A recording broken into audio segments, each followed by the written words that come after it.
I think good stories endure. And Robin Hood has always seemed to be a really good story.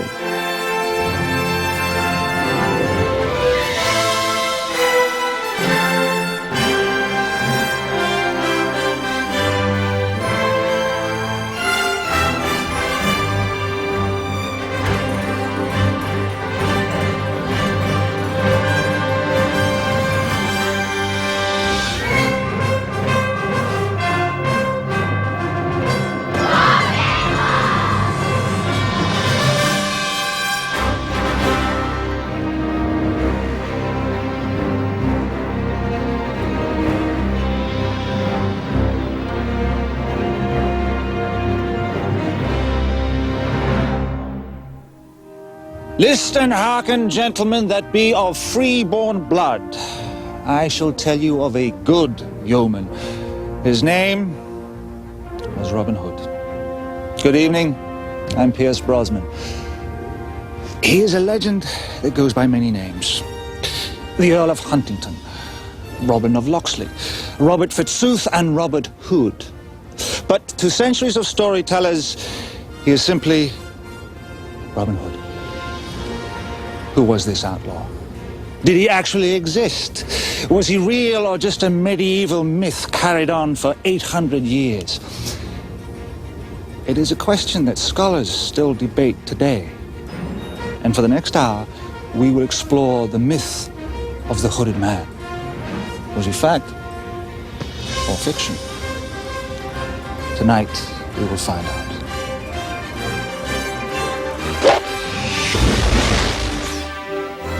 Journey back in time through historic England to unravel the mystery behind the legend of Robin Hood.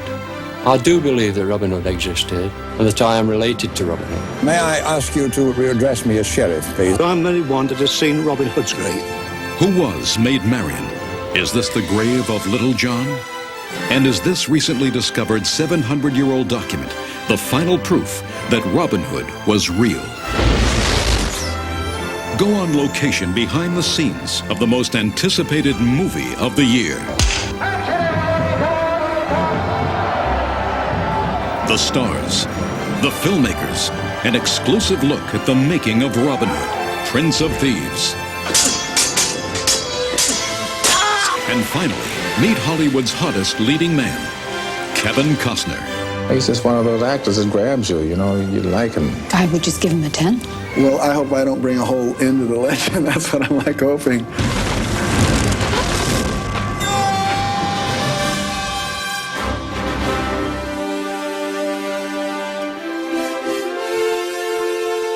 I know I caught Robin Hood really early in my life.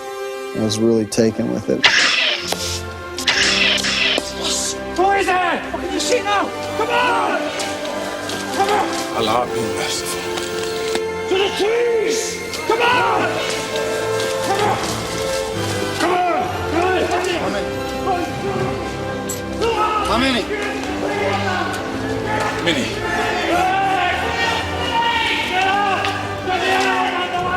He is a hero. He's a larger-than-life character. I mean, there's even some question as to whether or not he really existed. If he was just something that people created because they needed a hero. You know, a guy who's witty and he's talented, he's strong, and he comes from sort of the upper classes, but he supports the underdog. And he does everything right. And that's what most heroes are like. It's one of the most famous legends in the world. You know, they say there's 7 basic stories, and I don't know what the other 6 are, but I'm sure one of them is Robin Hood. Other legendary figures like King Arthur, William Tell, and even Jesse James have become part of our modern culture, but none with the romantic flair of Robin Hood and his band of merry men from Sherwood Forest. He robbed the rich to feed the poor, waged war against corruption and injustice, and won the heart of the fair Lady Marian. And when it came to bows and arrows, it is said that Robin was the best in all of England. He could pinpoint a target at 300 yards and hit it dead center. We do know that 800 years ago, another forest needed to be saved, and a legend was born. The story begins when a wealthy nobleman was murdered in Nottingham, a city ripe with crime and corruption. His son adopted a secret identity and vowed to avenge his father's death. He gathered a few loyal friends to fight against the wicked forces which ruled England at the time. Operating from a secluded hideaway, they would appear out of nowhere to help innocent victims of injustice. Where was King Richard? He was away at the Crusades. Well, that's the familiar tale, but is it true? Was Robin Hood himself real? Most historians agree that the story of Robin Hood is based in truth, but the tale is a fascinating blend of fact and fiction. James Holt is a retired Cambridge University professor and the world's leading authority on Robin Hood. He studied the legend of the Hooded Man for 30 years. The first reference to Robin Hood comes from the year 1262. And in that first reference, there's no real doubt about it, Robin Hood was used as a criminal alias or nickname. In other words, the name was imposed on a known criminal. This court document from either the years 1261 or 1262 was discovered just a few years ago. One of the outlaws listed is named Robin Hood, but during the next 40 years, court records throughout England mentioned at least a dozen more rebels with the same name. What that tells you is that already by 1261, the term "he's a Robin Hood" was being used to describe an outlaw, like he's a hood in the States. And he's a hood in the States comes from it, of course, it's based on the Robin Hood legend. The legend of an English hood may have started even earlier with the exploits of a tenant farmer turned outlaw, Robin Hood, mentioned in this record of the Court of York on July 25th, 1225. The name reappeared the following year as Hobby Hood, and soon after as Gilbert Robbie Hood. So if Robin Hood really lived, he must have lived long enough before 1261 for his stories to be in circulation. And the legends and the stories that develop from that time are perhaps an amalgamation of several of these characters who received the nickname Robin Hood simply because they were outlaws. Well, it all started as a result of the taxes imposed by the Sheriff of Nottingham, I believe, wasn't it? I mean, I tend to be a bit of a romantic, so I think, yeah, he's going to be dashing, nice clothes, you know, a really nice character that everybody looked up to. He used to come in here with Maid Marian and sit by the fire and have a beer, you know, and the Sheriff of Nottingham, of course, he got himself in a fight here one day, so rumour has it, and he was banned from the inn and told never to come back again. So Robin Hood was quite safe here with Maid Marian. This all really happened. Storytelling in Nottingham continues even today. In the 12th century, it was the primary means of communication, and long before the invention of the printing press, travelling minstrels spread the news through their ballads and stories. Basically, somewhere between information being passed between villages and people who are good at storytelling adding to that information to turn it into stories. That's where the Robin Hood legend began. He stole from the rich and gave to the poor. That was what it was about, wasn't it? That doesn't enter into the legend until 200 years after we first have knowledge of it. In the 15th century, the May Day festival was carnival time in England. Young people dressed up as two fantasy figures, Robin Hood and Maid Marian, the king and queen of May. Robin and Marian pressured the folks to give money to the church. These collections led people to later say that Robin Hood took from the rich to give to the poor. She was really pretty and she was in love with Robin Hood. Maid Marian first appeared in the late 15th century at the May Festival.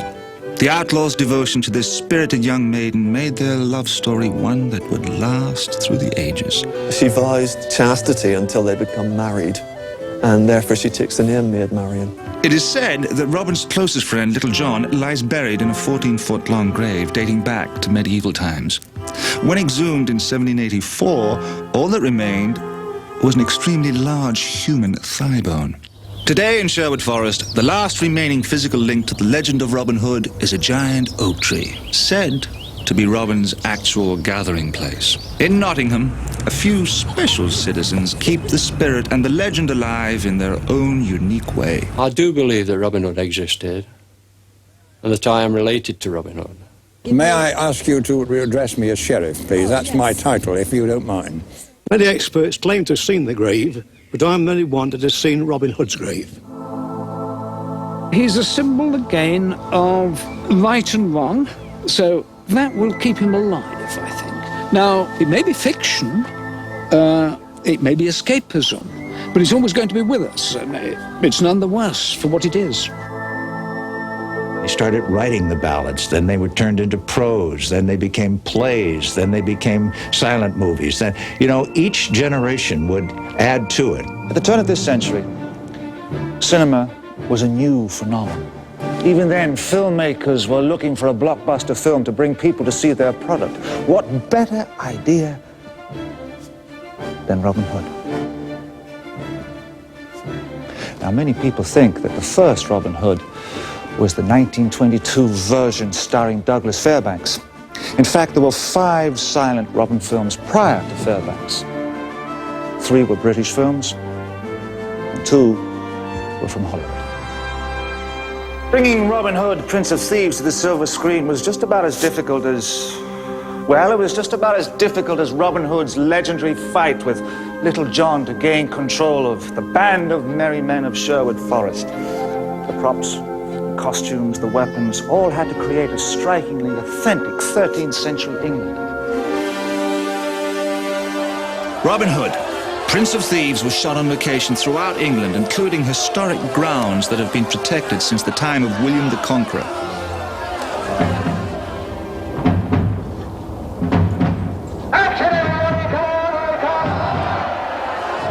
The city of Nottingham was faithfully recreated on the backlots of Shepperton Studios. Roll please, roll cameras.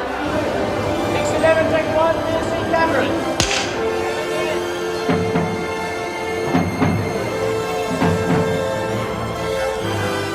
This undertaking was no small task. It took 4 months of grueling filming and an army of workers in merry old England that rivaled the once mighty Sheriff of Nottingham. To reproduce an accurate portrayal of 12th century England, including realistic clothing, Robin Hood's traditional costume became an unrealistic choice. You see pictures of Robin Hood and the Merry Men, and you know what I mean? And the guys in the little tights and the green pixie shoes and the little hat with the feathers, and not likely. And people assumed, for some bizarre reason, that he would be wearing tights in this movie. We'd had agents of actors expressing interest or disinterest in the movie based on how they felt their clients would look in tights. I was expecting to see a whole new direction on the Robin Hood costume, and I had just in the fitting room, on the fitting room floor, in there, a pair of green tights and a pointed hat with a feather. And I said, "Well, Kevin," and he looked at me and he said, "Well, John." I've just been told that this guy had a very good take on and a new take on how Robin should be, and so they all got a very good laugh out of that. Yeah, we just wanted to horrify him. And it honestly never occurred to any of the filmmakers for a single second to put our Robin Hood in tights. It just isn't that kind of movie.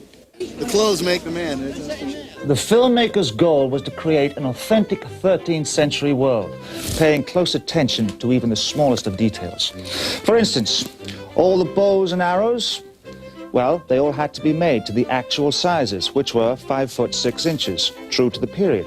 Also, at that time, a full-grown cow would have been the same size as a Great Dane. Well, even though some of these cows were only going to be in the background of a few of the shots, the filmmakers searched for weeks for, well, short cows.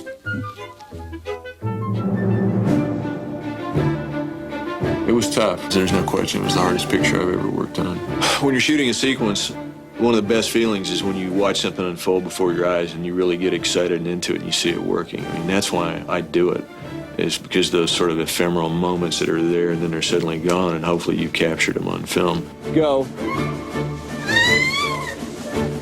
When he fires, boom. He was making a film, and I wanted to come out here and help. Boom. First one, back on him. Pulls the second one over his shoulder. Boom. We're lucky because when we work together, we can speak in a certain kind of shorthand that only comes with knowing someone. And it's great because we can just be completely open with each other and say, no, I don't like that, or, yeah, that's great. Boom. And then you turn here. Whack. And then he goes on up the hill. This isn't the first time the Kevins have worked together. Previously, they teamed up for Fandango, Costner's first leading role. Well, it's funny because I had actually known Kevin a couple years before we did Fandango. When I was doing a student film at USC, he came in and read for it. Yeah, and it was the role was between he and another guy, and I cast the other guy. I'm not very good at this.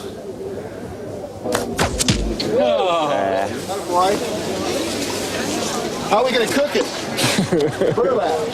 Kevin's a real visionary and has a real force of will that's very attractive to me. It's magical and it's fun, and I find him really inventive, and we kind of have the relationship that's if he can think of it, I can do it. I'm proud of a lot of the work that we did. It was very grueling. It was very difficult. Yeah, I'd say I'm proud of what we did. Cut! Flashing! 808, take 3, hold an 8. Okay. Print all 3, please. Okay. Very high on the harp.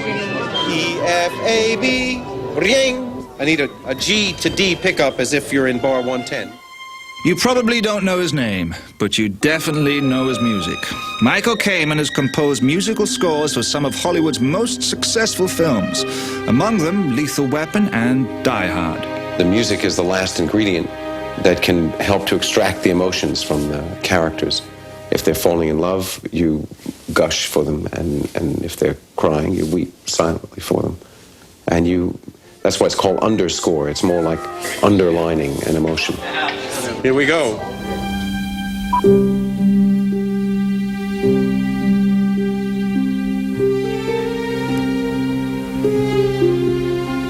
Capturing the emotion required some dedicated musicians, 110 to be exact.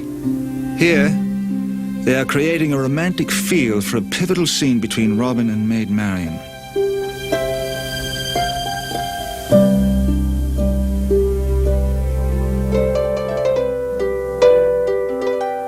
The basic theme is really simple. It's just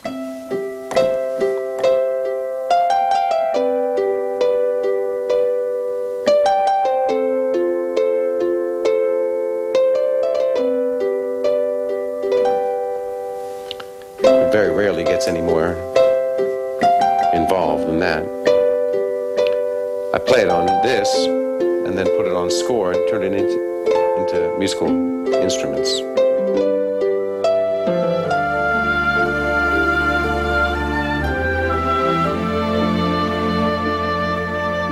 It's big, it's full of heroics and power and real compassion. I've carried an idea of who Robin Hood is in my mind since I was 6, so that's a pretty strong vision to have musically.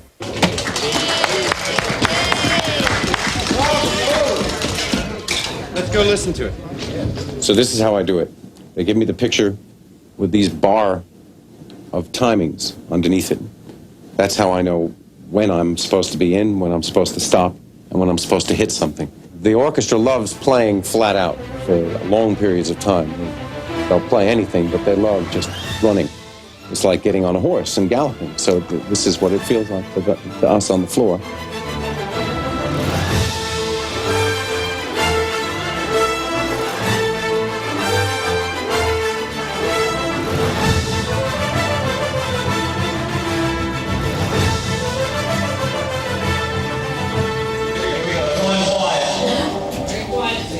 There's this lovely episode where Maid Marian follows Robin Hood into his camp in the woods. He sees her off by the lake. Robin asks her for 2 favors. She says, yes, okay, I'll do the first one. And he said, I need you to get a message. Will you do this for the king? And she looks at him hard and she goes, No. I'll do it for you. And we've been building it up. Pages and pages and pages of music. And finally she kisses him. And that's where the score turns black with notes and everybody goes.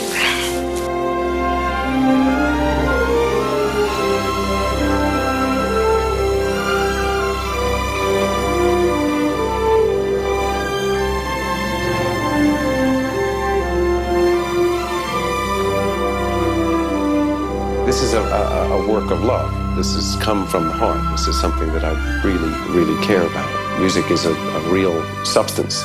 It's a very powerful substance, and it's got to be taken seriously. I guess I was in love with Maid Marian, and just looking at Kevin Costner giving her a big kiss and thinking, oh man, that's as close as I'll get to her. I love that. Y tus trailers, visita mi canal.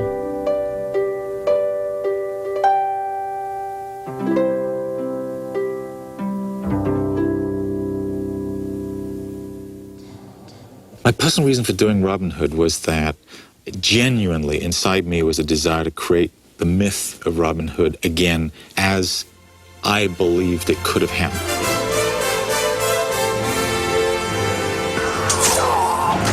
This is your sort of the childhood dream of making movies, is to make an action movie, you know what I mean? You know, sword fighting and shooting bows and arrows and riding horses and jumping fences and, you know, and that's fun.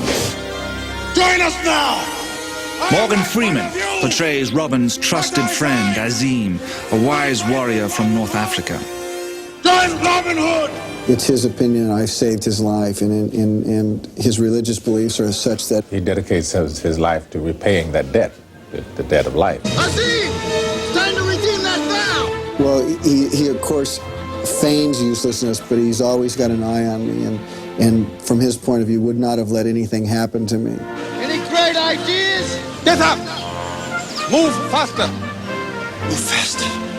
Great idea. I can't do this with all that racket!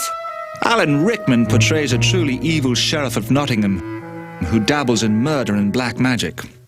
I'm not playing a villain. I'm just playing somebody who has a certain checklist of things that he wants in life, and he goes after them. And other people say, like Robin Hood decides, that's appalling and it must be stopped. I constantly wanted the Sheriff of Nottingham to be something more than a one-dimensional Darth Vader bad guy. He brings a lot of humor to the part, but a lot of wickedness at the same time, so that he's a lot of fun to watch. That's it then. Cancel the kitchen scraps for lepers and orphans. No more merciful beheadings. And call off Christmas. There's a price on your head. How much? 100 gold pieces. Is that all? Listen, it will be 1,000. For 1,000, I would turn you in myself. Mary Elizabeth Mastrantonio plays a very independent Maid Marian. She isn't much like him.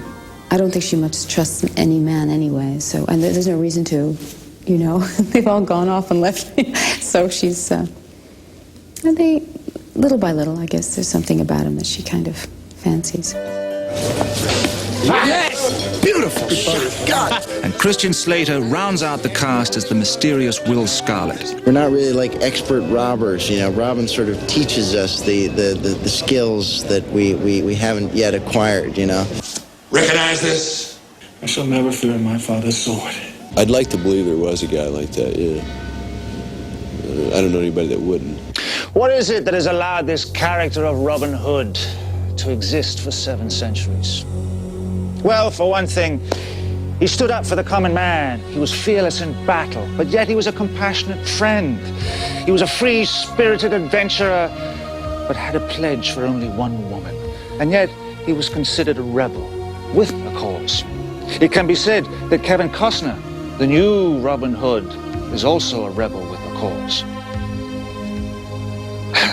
He bucked the Hollywood system, didn't he? Fearless in battle, and made Dances with Wolves, a film given not much chance of succeeding at the box office. Well, 7 Oscars later, Kevin is still a family man and has garnered huge popularity by his on-screen portrayals. This is a story about an unusual actor who loves to do his own stunts. As long as he's doing the action, I think he's happy, and he wants to be up there amongst it. So you have to make sure that he's safe while he's doing it. But he has tremendous courage and a great deal of the swashbuckling attitude that Robin Hood needs. He's got it.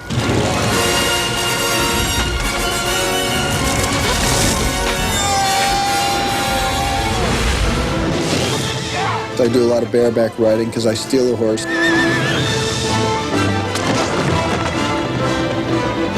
Sea caving on a horse is great. I mean, he is such a brilliant rider. And we've thought up a couple of new inventions where I run over the backs of 4 standing horses, which is not easy, and then jump into the saddle of another one, or the sheriff's horse, actually, a white stallion, kick the man that's holding it and burst out of town, steal a sack of things and swing it and knock a guy. But what's big music stuff.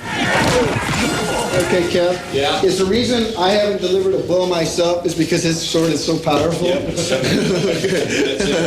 It's so big. I haven't got a lick in. Kevin had done most things before in his life, but swords I don't think was one of them. And that's not even hard. Right. Well, it felt kind of silly because you guys had your camera on me, and I was thinking, geez, that's funny. People film me practicing. People don't see the work behind what goes into the finished product, so you see all the clumsiness and all that stuff. Let's try it one more time. Where is she? The lady. Pick a slower man. Pick a smaller man. Pick a dumber man, and you usually can win. And action!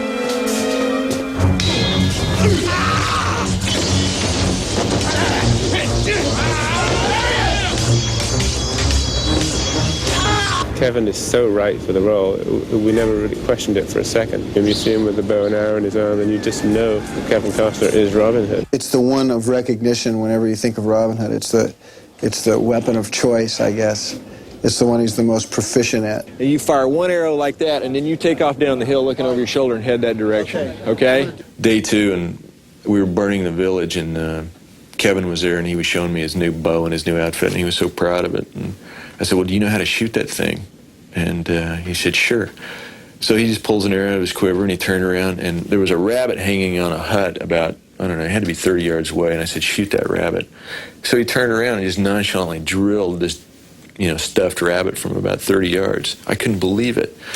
And I said, well, do it again. So he laughed and declined, just like that. Do you think you do anything like stylistic where you take 3 and go boom into the ground, go 1, 2, pull off the ground? Do you think he'd do anything that's very much like the Crusades? You realize what he's doing? Yeah. He just takes 3 out and goes, and he takes 1, boom.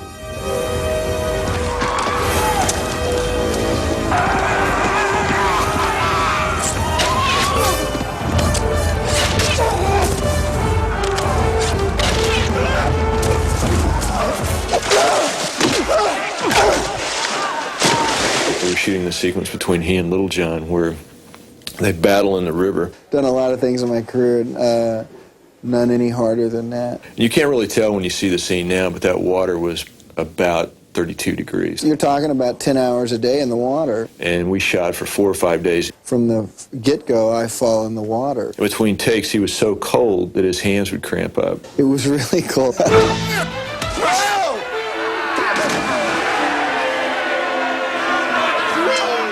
Move in the background. Okay, now. Roll, please. 390, take 4. Action! Oh, bugger. Never seen so much. Performing stunts as Hollywood's leading man has other pitfalls as well. I got to kick him in the face, It's kind of strange, to sit there and go, hi, Kevin, how are you? Bap! And then go running off. We have much to celebrate. If you wish to share the good Lord's brew, you must best be for it.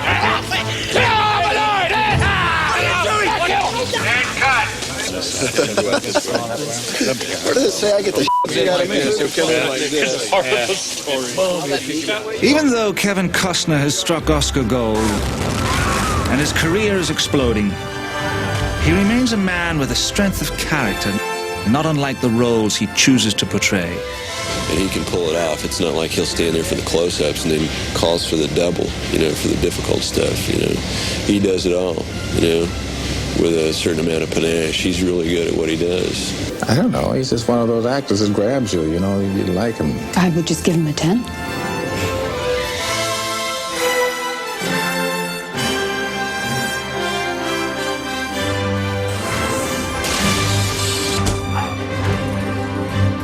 Well, I hope I don't bring a whole end to the legend. That's what I'm hoping. Well done. Well done.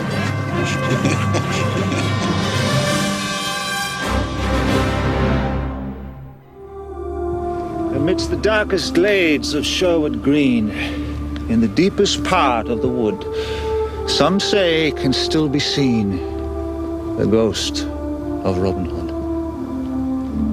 So, did Robin Hood really exist? Do we really want to know? After all, if it were to be proven that he did not exist, and that has never been proven, who would fight for the underdog? Who would wage war against corruption and tyranny? Who would prove that chivalry is not dead? Robin was not only a celebrity, but also a character of mystery. He lives on in our children and in our children's children. 800 years ago, in a dark forest in medieval England, there lived a hero. A man so remarkable that his name and his story became a legend. A legend that will live on forever. And tomorrow night, with the premiere of Robin Hood, the Prince of Thieves, Kevin Costner will be the next to string the bow, ignite our imaginations, and continue the legacy. Long live Robin Hood. I'm Pierce Brosnan. Good night.